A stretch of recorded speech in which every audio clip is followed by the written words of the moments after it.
it's Tasha with the Purposeful You. I am so excited to talk about strawberries today. I'm going to give 5 easy tips to growing strawberries from start to finish. This is the first year we did 2 8x4 garden beds of strawberries, and we did 20 plants in each one. So I'm going to talk about 5 tips today, and then at the end I'm going to give you a bonus tip on how to freeze strawberries properly so that you can use them throughout the winter. So let's get started.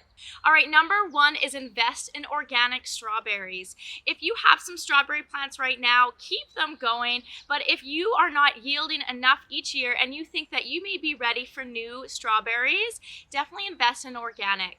So we purchased these all when they only had 3 or 4 leaves. They were really small, and now they've grown, a foot wide. So you don't have to purchase large strawberry plants to get a lot of strawberries. Purchase small ones to save money and then just watch it grow over the season. So we chose to purchase organic everbearing so that we could harvest from June all the way to September. I literally just harvested a bowl of strawberries today. I have never had strawberries in the first week of September, so it is just so magical that it just keeps going. You can see here there's lots more flowers as well. So if the sun keeps going, we may have another batch of strawberries.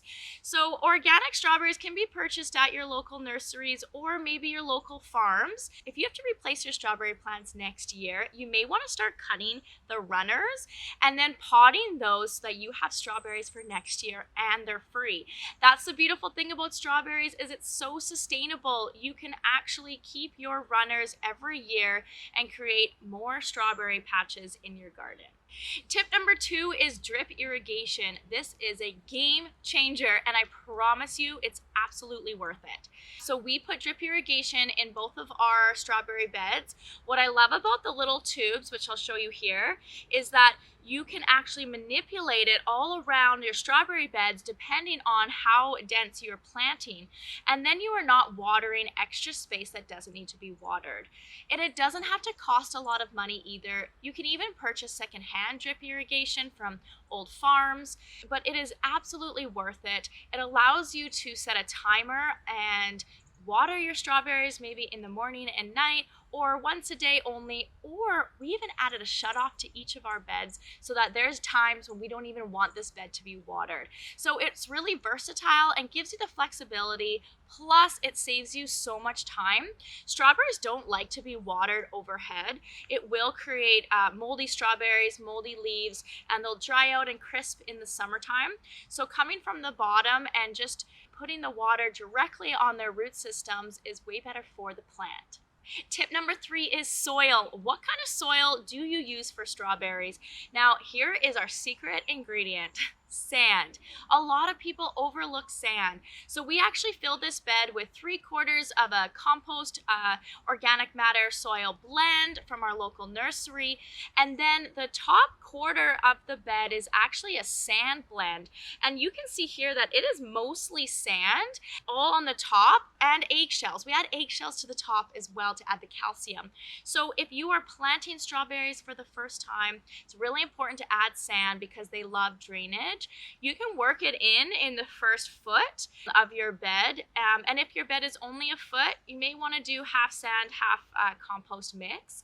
So sand is something that is so important in your garden beds for the strawberries, so make sure you add that if you're planting strawberries next year or this year. Number 4 is sun exposure. They love at least 6 hours of sun, but you don't need 8 to 10 hours if you don't have it. In fact, if they are in the sun too much, then your strawberries are going to get mushy fast, mold fast, and the leaves are going to crisp. This bed stayed so lush this year, and it doesn't get sun until 11:30 a.m. till the sunset. About 7 p.m. is when it stops getting sun, but it's in that harsh heat only for 3 hours. So if you have a spot that is only 6 hours of sun a day, that is absolutely no problem. So don't be afraid to plant strawberries in your garden bed or a pot on your balcony. You can get some trail ones too that will grow and hang down if you have a balcony. So don't be afraid to plant strawberries in a spot in your garden that only has 6 hours of sun. Okay, last but not least, number 5 is harvest. We forget to harvest our strawberries sometimes, and then you go out and they're moldy or the microorganisms have eaten them because they've been on the ground for too long. So we actually like to make it a habit to harvest every 2 days, and we check out which ones we should pick that night. We actually pick them when they are not quite ripe sometimes. They might be a little bit white on the top or the bottom, and they will ripen on your counter, or they still taste really good within a day or two. It's nice to get to your strawberries before the birds and the microorganisms get them. You may have to net your strawberries depending on the wildlife and the birds around you, but just don't forget to harvest. The plants are kind of delicate, so make sure that you just pick off the top ever so gently. If you pull the whole strawberry off, it will rip a few of the leaves and maybe some new fruit that hasn't ripened yet. So I usually either get my snippers or hold on to the plant and pull a strawberry off ever so gently.